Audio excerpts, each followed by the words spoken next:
Chapter 16 Fulfillment of the Freedom Struggle. Although India became independent, the struggle for freedom was not yet over. There were many princely states in India. The princely states had the right to either merge with India or remain independent. Therefore, the Congress dream of an undivided India was still incomplete. The princely states being independent, India was going to be fragmented into many parts. The Portuguese and the French powers had not relinquished their hold over some territories in India. But India resolved all of these issues firmly. We shall learn more about this in this chapter. The merger of the princely states. There were more than 600 different princely states in India. Due to the influence of the non-cooperation movement, a political awakening began in the princely states. This saw the founding of Praja Mandals in the princely states. Praja Mandals were people's organizations that worked in the interests of the people in the princely states and for securing political rights for them. In 1927, all these Praja Mandals came together to form an All India States People's Conference. This gave an impetus to the movement in the princely states. After India became independent, the then Home Minister of India, Sardar Vallabhbhai Patel, with his great statesmanship, resolved the issue of the merger of the princely states. He took the rulers of the princely states into confidence and prepared an instrument of accession acceptable to all. The rulers of the princely states were thereby assured that a contract with the government of India would be made according to which only the subjects of foreign relations, transport and communication and defense would be handed over to the government of India. All other subjects would remain with the princely states. Sardar Patel convinced the princes how it was in their interest to merge with India. The princes responded well to this appeal. All the princely states except Junagadh, Hyderabad and Kashmir merged with India. Taking a firm stand, Sardar Patel resolved the issue of the merger of these three princely states. The merger of Junagadh. Junagadh was a princely state in Saurashtra. The people there wanted to merge with India. The Nawab of Junagadh, however, was thinking of getting merged with Pakistan. The people strongly protested against his decision. The Nawab then left for Pakistan. After that, Junagadh merged with India in February 1948. The struggle for the liberation of Hyderabad. Hyderabad was the largest princely state in India. It consisted of Telugu, Kannada and Marathi-speaking regions. This state was under the autocratic rule of the Nizam. The people there had no civil and political rights. In order to secure their rights, the people formed regional organizations such as the Andhra Parishad in the Telangana region, Maharashtra Parishad in the Marathwada region, and the Kannada Parishad in the Karnataka region. Swami Ramanand Tirth formed the Hyderabad State Congress in 1938. Narayan Reddy and Siraj ul Hassan Tirmizi were associated with him. The Nizam banned this organization. A struggle ensued in order to get the Hyderabad State Congress recognized and to secure democratic rights. It was led by Swami Ramanand Tirth. The Hyderabad State Congress passed a resolution in July 1947 for the merger of Hyderabad state with India. The Nizam, however, took an anti-India stand and started machinations to get Hyderabad merged with Pakistan. With a view to rejecting people's demand for merger with India, Qasim Razvi founded an organization called Razakar with the backing of the Nizam. Qasim Razvi and his followers committed atrocities not only against Hindus but also against the Muslims who supported the democratic movement. This inflamed the public opinion everywhere. The government of India tried to negotiate patiently with the Nizam, but he refused to respond. At last, the Indian government started the police action on 13 September 1948. At last, the Nizam surrendered on 17 September 1948.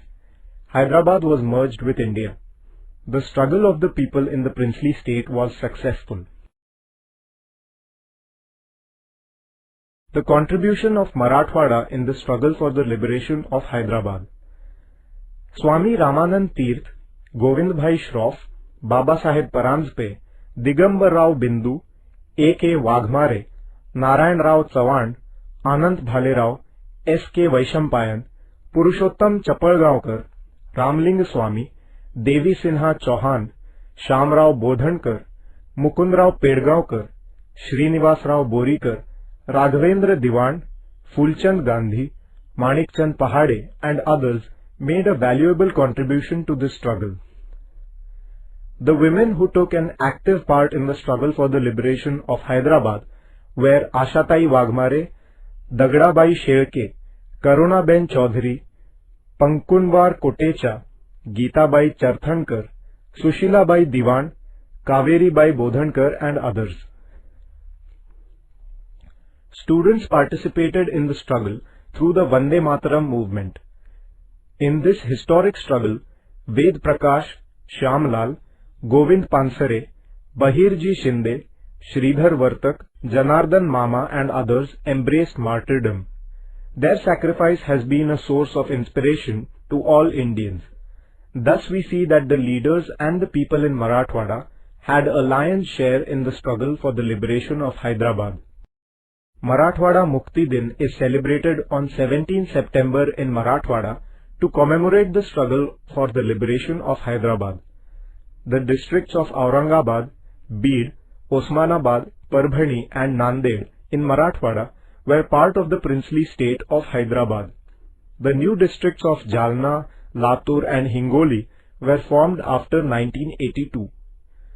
Marathwada was not included in independent India on 15 August 1947.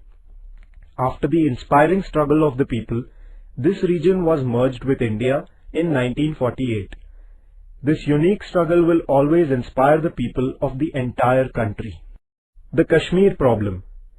Hari Singh, the ruler of the state of Kashmir, had decided to remain independent.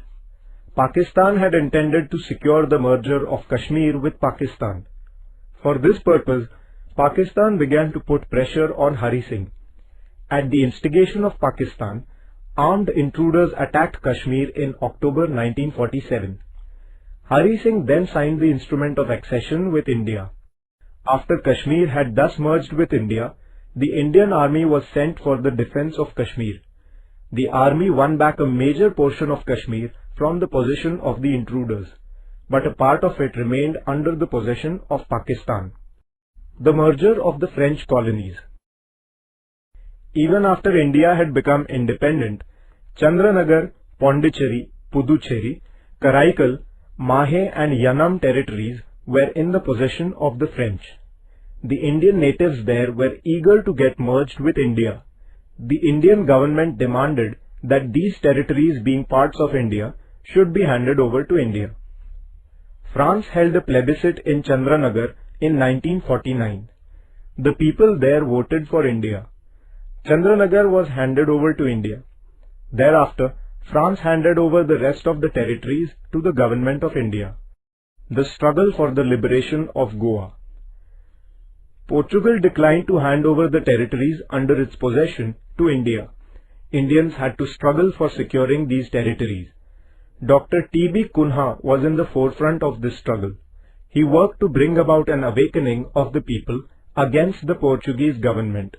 He founded the Goa Congress Committee to struggle against the Portuguese. Later, he founded the organization the Goa Youth League in Mumbai in 1945. In 1946, he entered Goa and violated the ban on public speech. For this, he was sentenced to 8 years of imprisonment. It was in the year 1946 that Dr. Ram Manohar Lohia started a satyagraha for the liberation of Goa. Violating the ban, he delivered a public speech at Madgaon in Goa, for which the Portuguese government deported him. At about the same time, the Azad Gomantak Dal was raised to liberate the Portuguese colonies of Dadra and Nagar Haveli in Gujarat. On 2nd August 1954, youths of the Azad Gomantak Dal mounted an armed assault and liberated the territories of Dadra and Nagar Haveli from Portuguese rule. Among those who participated in the attack were Vishwanath Lavande, Rajabhau Wakankar, Sudhir Phadke Nanasaheb Kajrekar and others. In 1954, the Goa Mukti Samiti was formed. The Samiti sent many batches of satyagrahis from Maharashtra into Goa. N.G. Gore, Sudhir Phadke, Senapati Bapat, Peter Alvarez, Mahadev Shastri Joshi and his wife Sudhatai participated in this satyagraha. Mohan Ranade was a leader of great daring in this struggle. The Portuguese rulers subjected the satyagrahis to unlimited tyranny and atrocities. Some of them became martyrs to the Portuguese tyranny.